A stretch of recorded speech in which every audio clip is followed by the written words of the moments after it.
Hi friends, अभिमान academy का फिर से आपका स्वागत है। और 69,000 शिक्षक भर्ती में एनओसी, एमआरसी और संशोधन वालों को लेकर विज्ञप्ति जारी हो चुकी है।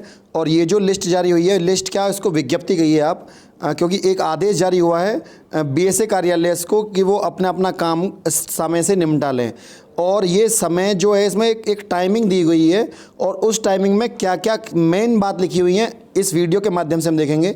इससे कम गुणांक वालों के लिए बहुत ज़्यादा बल मिलेगा।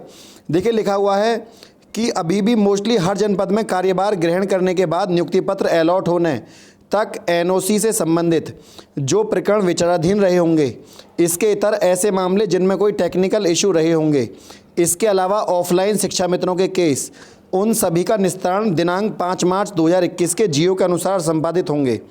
अभी जो रिक्त सीटों का ब्यौरा सोशल मीडिया पे है उसमें परिवर्तन होना जो है वो तय है, ठीक है ना। अच्छा, ये जारी हुआ है पीएनपी के द्वारा, जिसे महानिदेशक पीएनपी द्वारा जारी किया गया है। विषय है परिषदीय प्राथमिक विद्यालयों में 69,000 रिक्त पदों के सापेक्ष अभ्यर्थियों के चयन और नियुक्ति प्रक्रिया के अभिलेखों के विसंगति के संबंध में स्पष्टीकरण, एक क्लैरिफिकेशन लेटर है, ठीक है ना। अच्छा, लिखा हुआ है कृपया उपयुक्त विषय शासनादेश, जो डेट दी हुई है अपने शासनादेश के बारे में संदर्भित लिखा गया है। प्राथमिक विद्यालय 69,000 शिक्षक भर्ती अध्यापक के रिक्त पदों का चयन नियुक्ति की कार्रवाई की गई है। तो यहाँ पर जो नियुक्ति की कार्रवाई की गई है उसकी ये डेट वगैरह दी हुई है, किसके समय काउंसलिंग चलाई गई थी।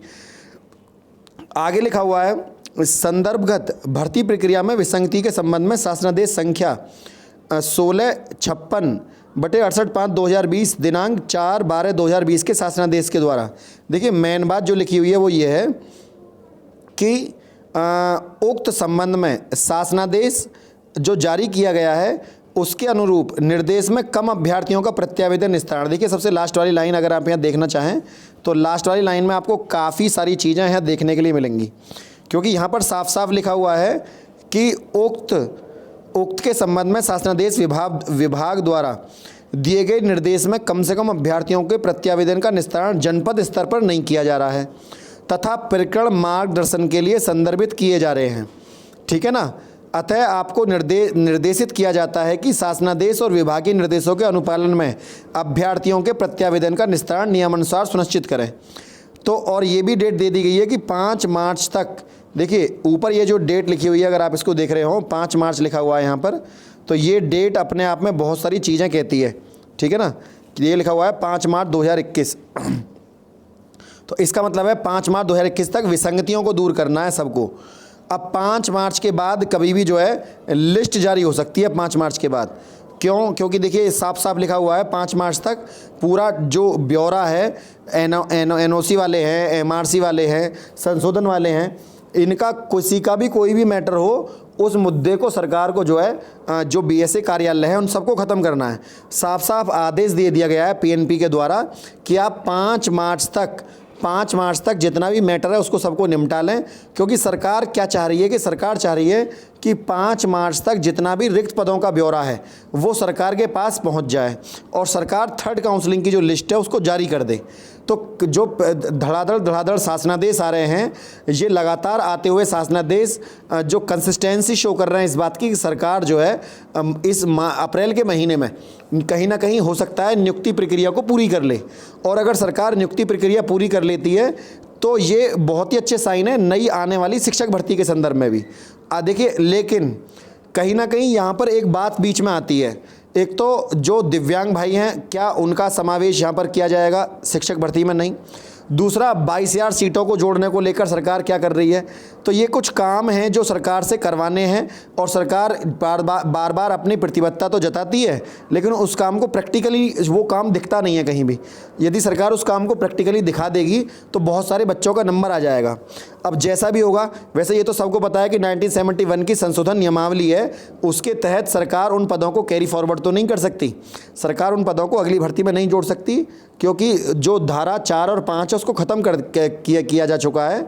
जो संशोधन नियमावली है उसमें धारा 4 और 5 को पहले ही सरकार ने ख़त्म कर दिया, जिससे पदों को कैरी फॉरवर्ड नहीं किया जा सकता।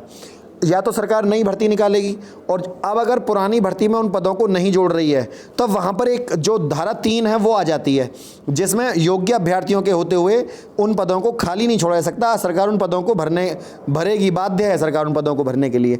अब यदि सरकार भरेगी तो अच्छी बात है, नहीं भरेगी तो फिर बहुत सारे तरीके और भी हैं कि आप एक जो है न्याय की शरण में जा सकते हैं, है ना। पहला सरकार से विनती या निवेदन कर सकते हैं, पहला ये है। दूसरा न्याय है। तो अलग अलग पृष्ठभूमियाँ हैं सरकार कैसे काम करेगी, लेकिन इस समय इसका आना अपने आप में, देखिए सरकार बार बार कह रही है कि जो भी मैटर है उनको सुलझा लें, संशोधन वाले हों, एनओसी वाले हों, क्योंकि सरकार चाह रही है ज़्यादा से ज़्यादा लिस्ट वहाँ से निकल के आ जाए। जितने ज़्यादा रिक्त पद होंगे उतने ही ज़्यादा पदों पर काउंसलिंग, क्योंकि ताकि कोई विवाद की स्थिति ना हो। क्योंकि अगर 4 बच्चों का भी, अगर 10 बच्चों का भी अगर सिलेक्शन से कहीं ना कहीं जो चयन प्रक्रिया है या काउंसलिंग प्रक्रिया है उसमें यदि सरकार ने कोई काम सरकार करना भूल गई तो कोर्ट में जाके कोई भी स्टे ले लेगा कि ये काम ऐसे ऐसे होता है और हमें नियुक्ति नहीं मिली और हमारी जो नौकरी थी वो दूसरे को दे दी सरकार ने काउंसलिंग कराकर, थर्ड काउंसलिंग में। तो सरकार बार बार कह रही थी कि हम जब तक पूरी प्रक्रिया नहीं हो जाती हम थर्ड काउंसलिंग नहीं कराएंगे। अब सरकार जो है बार बार समय सीमा दे रही है कि 5 मार्च तक आप सबको निपटा लें। तो कहीं ना कहीं 75 जो BSA कार्यालय हैं हमारे जिलों के, उन बेसिक कार्यालयों को पर सारा काम आ चुका है कि वो सारा डाटा तैयार करके दें, कितने रिक्त पद खाली रह गए, संशोधन वाले, NOC वाले, MRC वाले, तो सभी तरह का जो डाटा है वो सरकार को वहाँ पर देना होगा।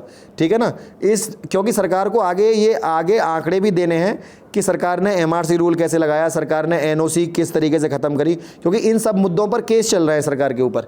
तो सरकार को उनके ऊपर काउंटर फाइल भी करना है। सरकार ने अभी तक उनके ऊपर काउंटर फाइल भी दाखिल नहीं किया है कोर्ट में। तो सरकार जब तक काउंटर फाइल दाखिल नहीं करेगी तब तक विश्वसनीयता तो हासिल नहीं करेगी। वो तभी चीज़ें होती हैं जब सरकार को, क्योंकि जो कोर्ट है, कोर्ट उन चीज़ों का डाटा मांगेगी, है ना। और कोर्ट भी, और एक आम आदमी डाटा मांगता है तो सीधी सी बात है कोर्ट तो मांगेगी। अब सरकार यदि काउंटर फाइल दे देती है तो वहाँ पर सब चीज़ें निकल कर आ जाएंगी, और सरकार यदि नहीं देती है तो वो विवाद अभी लंबा खिंचेगा फिर उसका, है ना। लेकिन सरकार यहाँ पर थर्ड काउंसलिंग करा के ले जाएगी, ये बात तो दिख रही है साफ साफ। तो फ्रेंड, यही बहुत बड़ी ब्रेकिंग न्यूज़ थी जिसको जो बात अभी आपको समय के साथ साथ बतानी थी। अगली कोई भी अपडेट होगी उसके लिए आप चैनल को सब्सक्राइब कर लें, वीडियो को लाइक शेयर करना ना भूलें। आज के लिए इतना ही। जय हिंद, जय भारत।